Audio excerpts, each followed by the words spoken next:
जय हिंद दोस्तों, कैसे हैं आप लोग सभी। आई होप सभी अच्छे होंगे। आज हम लोग साइंस का सेट नंबर 102 को करेंगे। उससे पहले जो भी चैनल को सब्सक्राइब नहीं किए, चैनल को सब्सक्राइब कर ले तथा इसे ज़्यादा से ज़्यादा शेयर कर दे। और इसका पीडीएफ हमारे Telegram channel knowledge world PDF पर अपलोड कर दिया गया है और टेलीग्राम चैनल का लिंक इस वीडियो के डिस्क्रिप्शन में दे दिया गया है। और जो भी पिछला वीडियो नहीं देखे हैं, चैनल के प्लेलिस्ट में जाकर के पिछला वीडियो को देख ले और प्लेलिस्ट का भी लिंक इस वीडियो के डिस्क्रिप्शन में दे दिया गया है। ठीक, चलिए आज के पहला प्रश्न को देखते हैं। पहला प्रश्न है कि फ्यूज में प्रयुक्त होने वाला तार की विशेषता क्या होती है। सबसे पहले समझिए कि फ्यूज का प्रयोग किस लिए किया जाता है। देखिए, फ्यूज का प्रयोग इसीलिए किया जाता है जैसे कि यहाँ पे कोई उपकरण लगा हुआ है विद्युत परिपथ में, तो उससे पहले किसका होता है प्रयोग, फ्यूज का होता है। ठीक ना।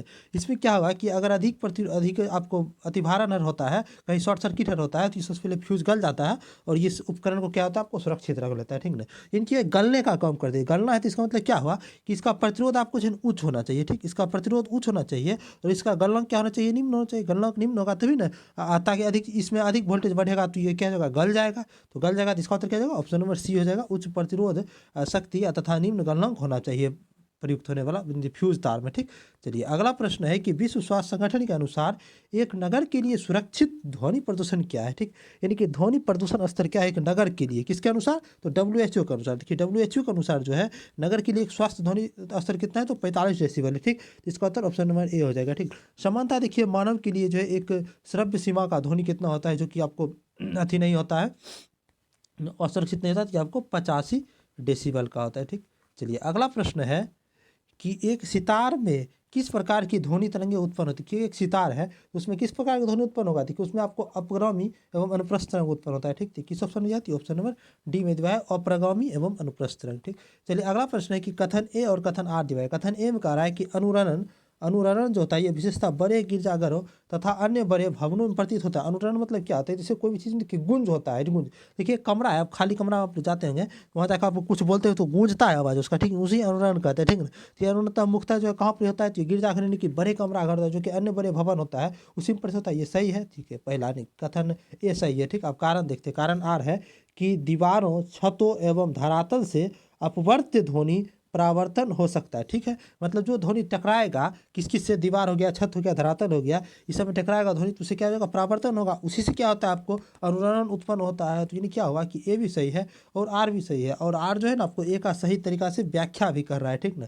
तो इसका उत्तर क्या हो जाएगा, ऑप्शन नंबर ए हो जाएगा। ए और आर दोनों सही है और आर जो है आपको ए का सही स्पष्टीकरण होता है। ठीक, चलिए अगला प्रश्न है कि विद्युत बल्ब के अंदर कौन सी गैस भरी होती है। ठीक, देखिए विद्युत बल्ब के अंदर जो है आपको अक्रिय गैस भरी होती है। ठीक है, देखिए अक्रिय गैस में कौन भरी होती है, तो इसमें देखिए आपको नाइट्रोजन और आर्गन गैस भरी होती है। ठीक ना। तो ये किस लिए भरी होती है, देखिए विद्युत बल्ब के अंदर जो है आपको फिलामेंट के रूप में किसका प्रयोग होता है, देखिए फिलामेंट, ये फिलामेंट के रूप में जो है ना आपको टंगस्टन का प्रयोग होता है। ठीक, टंगस्टन, तो टंगस्टन को जो है ना आपको ऑक्सीकृत होने से बचने के लिए उसमें अक्रिय गैस नाइट्रोजन और आर्गन को मिला जाता है। देखिए किस ऑप्शन दिया हुआ है, ये देखिए किसी ऑप्शन में नहीं दिया, तो इसका उत्तर क्या हो जाएगा, ऑप्शन नंबर डी हो जाएगा, उपयुक्त में से कोई नहीं। ठीक, चलिए अगला प्रश्न है कि निकेल कैडमियम यानी कि NiCd बैटरी का उपयोग होता है, यानी कि निकेल कैडमियम बैटरी का यूज कहाँ पर ही होता है। ठीक, देखिए कैलकुलेटर में जो होता है पीछे में गोल सा बैटरी रहता है, उसे हम निकेल कैडमियम बैटरी कहते हैं। इसका यूज देखिए आपको कैलकुलेटर में भी होता है और देखिए कार्डेस इलेक्ट्रॉनिक उपकरण है इसमें भी होता है इसका प्रयोग। ठीक, ट्रांजिस्टर में भी होता है इसी का प्रयोग निकेल कैडमियम का। इसका मतलब क्या हुआ कि उपयुक्त में से सभी इसका उत्तर हो जाएगा, ऑप्शन नंबर डी में। ठीक, चलिए अगला प्रश्न है कि निम्नलिखित में से कौन सा सुमेलित नहीं है। इस में से कौन है जो कि सुमेलित नहीं, देखिए एम दिया हुआ है कि Indira Gandhi centre for atomic research, इसका मुख्यालय कलपक्का में है, तो ये भी सही है। ठीक है, ये कलपक्का में ठीक है, लेकिन Indira Gandhi centre for atomic research जो है इसका मुख्यालय कहाँ है, कलपक्का में। ठीक है, ये सही है। बी है कि atomic mineral directors for exploration and research, इसका मुख्यालय कहाँ है, तो हैदराबाद है, तो ये भी सही है। अगला आपको Harishchandra research institute, Harishchandra institute research का यहाँ पर मुख्यालय चेन्नई दिया हुआ है। ठीक ना, जो कि गलत दिया हुआ है। ठीक, चेन्नई इसका नहीं होगा मुख्यालय। तो क्या हरिश्चंद्र रिसर्च इंस्टीट्यूट जो है इसका मुख्यालय जो आपको प्रयागराज में, ठीक कहाँ पर है आपको, प्रयागराज में है, वर्तमान के प्रयागराज, पहले इसका नाम क्या था, आपको इलाहाबाद था। ठीक, इलाहाबाद था। ठीक, यहाँ पर है आपको किसका मुख्यालय, तो हरिश्चंद्र रिसर्च इंस्टीट्यूट का मुख्यालय। ठीक, अगला आपको Saha institute for nuclear physics, तो इसका मुख्यालय कलकत्ता, ये भी सही है। ठीक नहीं, यानी हमसे क्या पूछा, कौन सुमेलित नहीं है, देखिए सुमेलित ए हो गया, बी हो गया और डी हो गया, लेकिन सी सुमेलित नहीं है, तो इसका उत्तर क्या जाएगा आपको, ऑप्शन नंबर सी हो जाएगा। ठीक, चलिए अगला प्रश्न है कि सबसे भारी प्राकृतिक तत्व इसमें से कौन है। ठीक, इस समय जितना भी है सबसे देखिए भारी प्राकृतिक तत्व से पूछा है, प्राकृतिक तत्व कौन सा है, तो यूरेनियम है। ठीक, तो इसका उत्तर क्या जाएगा आपको, ऑप्शन नंबर ए हो जाएगा यूरेनियम। ठीक, देखिए यूरेनियम का जो परमाणु द्रव्यमान होता है यूरेनियम का क्या होता है आपको परमाणु द्रव्यमान, परमाणु द्रव्यमान जो है ये कितना होता है, ये आपको 238.03 होता है तथा इसका घनत्व कितना होता है, तो इसका घनत्व आपको 19.05 होता है। ठीक, चलिए अगला प्रश्न है कि ट्यूबलाइट में निम्न दाब पर कौन सी गैस भरी जाती है। ठीक, देखिए ट्यूबलाइट देखते हैं जिसे मरकरी कहते हैं, मरकरी शादी ब्याह में लगा रहता है, तो उसमें देखिए उच्च दाब पर कौन सी गैस भरा रहता है, देखिए उसमें हम नियोन और पारद वाष्प भरा रहता है, नियोन और पारा का वाष्प भरा रहता है। ठीक, तो इसका उत्तर क्या हो जाएगा, ऑप्शन नंबर बी हो जाएगा। ठीक, अब देखिए ट्यूबलाइट की जो दीवार होता है उसकी दीवार पर जो है किसका लेप चाहिए, देखिए उजला उजला लेप रहता है एगो, इसमें उजला उजला, तो इसमें किसका लेप रहता है, तो ये आपको फास्फोरस का लेप रहता है। ठीक, तो फास्फोरस का लेप रहता है। ठीक, चलिए अगला प्रश्न है कि निम्नलिखित युगों में से कौन सी सुमेलित नहीं है, इसमें से कौन है जो कि सुमेलित नहीं है। देखिए ऑप्शन ए है कि शुष्क बर्फ, शुष्क बर्फ ठोस कार्बन डाइऑक्साइड, ठीक है, शुष्क बर्फ को क्या कहा जाता है, ठोस कार्बन डाइऑक्साइड कहता है, ये सही है। बी है कि मस्टर्ड गैस जो कि रासायनिक युद्ध में प्रयुक्त होने वाला विषैला द्रव है, सही है, ये भी मस्टर्ड गैस जो है आपको ये रासायनिक युद्ध में जो है ना प्रयुक्त होता है, आपको ये विषैला द्रव है एक प्रकार का। ठीक है, ये देखिए टेफ्लॉन जो है ये आपको फ्लोरीन युक्त बहुलक, हाँ सही है, ये टेफ्लॉन जो है आपको फ्लोरीन का ही बहुलक है, तो ये भी सही है। अब देखिए ऑप्शन नंबर डी है फ्लोरीन, यानी कि टेफ्लॉन क्या है आपको फ्लोरीन युक्त बहुलक है। ठीक है, डी में है आपको फ्लोरीन, फ्लोरीन जो है आपको फ्लोरीन युक्त कार्बनिक यौगिक है, नहीं ये गलत है। फ्लोरीन क्या है, ये आपको कार्बन का जो है ना आपको ये कार्बन का अपरूप है। ठीक, अप्रूफ है, इसे जो आपको कार्बन 60 द्वारा डिनोट किया जाता है। ठीक, तो यहाँ से क्या पूछा कौन सुमेलित नहीं है, तो सुमेलित नहीं है यही ना है, ऑप्शन नंबर डी ही सुमेलित नहीं है। ठीक, चलिए अगला प्रश्न है कि अंगूर में प्रचुर मात्रा में पाया जाने वाला ऑर्गेनिक अम्ल कौन सा है। देखिए अंगूर, अंगूर में पाया जाता है आपको कौन सा अम्ल पाया जाता है, तो देखिए अंगूर में आपको टार्टेरिक अम्ल पाया जाता है। ठीक, तो इसका उत्तर ऑप्शन नंबर डी हो जाएगा। अब देखिए एसिटिक अम्ल, एसिटिक अम्ल कहाँ पाया जाता है आपको, ये आपको सिरका में पाया जाता है आपको एसिटिक अम्ल। ठीक, देखिए सिट्रिक एसिड, साइट्रिक एसिड जो आपको ये आपको नींबू हर में पाया जाता है, साइट्रिक एसिड नींबू हो गया। ठीक, अब देखिए मैलिक एसिड, मैलिक एसिड आपको कहाँ पर पाया जाता है, देखिए आपको सेब में पाया जाता है मैलिक एसिड। ठीक, चलिए अगला प्रश्न है कि आजकल सबसे अधिक प्रयुक्त होने वाले इनपुट डिवाइस कौन सी है, यानी इनपुट डिवाइस क्या हुआ कि जिसके द्वारा जो है ना किसी भी चीज़ को हम इनपुट करते हैं। ठीक, देखिए कीबोर्ड, कीबोर्ड जो है आजकल सबसे ज़्यादा प्रयुक्त होने वाला है, कीबोर्ड एंड इसमें माउस भी दे सकता है, तो माउस भी, ये दोनों का जो है प्रयोग ज़्यादातर हो रहा है आजकल। ठीक, इसका उत्तर ऑप्शन नंबर सी हो जाएगा। ठीक, चलिए अगला प्रश्न है कि हीलियम के नाभिक में होते हैं कितना प्रोटॉन और कितना इलेक्ट्रॉन। सबसे पहले देखिए हीलियम, हीलियम को लिखते कैसे हैं, देखिए हीलियम, हीलियम देखिए हीलियम आपको इसका परमाणु क्रमांक 2 होता है और परमाणु द्रव्यमान कितना होता है 4 होता है। ठीक, यानी कि देखिए ये जो आपको 2 है ये क्या होगा आपको, ये आपको हो गया आपको प्रोटॉन हो गया। ठीक, ये 4 हो गया आपको परमाणु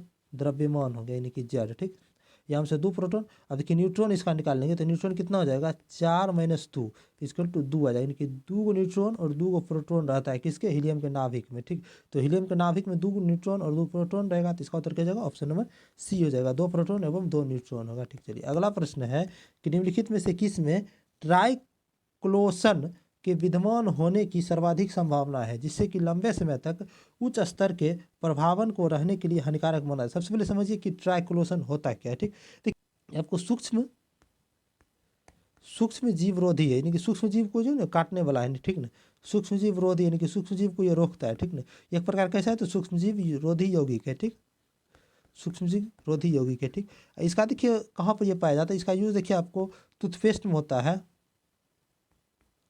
टूथपेस्ट हो गया, आपको डिटर्जेंट हो गया, डिटर्जेंट हो गया, साबुन हो गया, इस सब में जो है ना इसका प्रयोग होता है, किसका, तो ट्राइक्लोसिन का। ठीक ना, तो ये किस प्रकार का सामग्री है सब, देखिए टूथपेस्ट हो गया, डिटर्जेंट हो गया, साबुन, ये सब को प्रसाधन सामग्री। ठीक, इसका उत्तर क्या जाएगा, ऑप्शन नंबर डी हो जाएगा, प्रसाधन सामग्री। ठीक, चलिए अगला प्रश्न है कि निम्नलिखित में से कौन एक अर्धचालक है। सबसे पहले सबके अर्धचालक है कौन कौन, देखिए अर्धचालक कौन कौन होता है, देखिए आपको अर्धचालक का लिस्ट बताते हैं आपको, बोरोन हो गया, बोरोन हो गया, सिलिकॉन हो गया, boron, silicon, germanium, boron, silicon, germanium, arsenic हो गया, एंटीमनी हो गया, एंटीमनी, उसके बाद आपको पोलिनियम हो गया, एंटीमनी पोलिनियम, उसके बाद आपको टेलिनियम हो गया। ठीक, ये सब क्या है आपको अर्धचालक है। ठीक ना, तो यहाँ कौन कौन देखिए ऑप्शन, देखिए एक सिलिकॉन और जर्मेनियम, यही दो है इसको, देखिए सिलिकॉन और जर्मेनियम किधर है आपको, जर्मेनियम। ठीक, तो ये यही दोनों क्या आपको अर्धचालक है। ठीक, 1 और 4 देखिए किस ऑप्शन में दिया है, तो ये ऑप्शन नंबर सी में दिया है 1 और 4, तो इसका सही उत्तर क्या जाएगा आपको,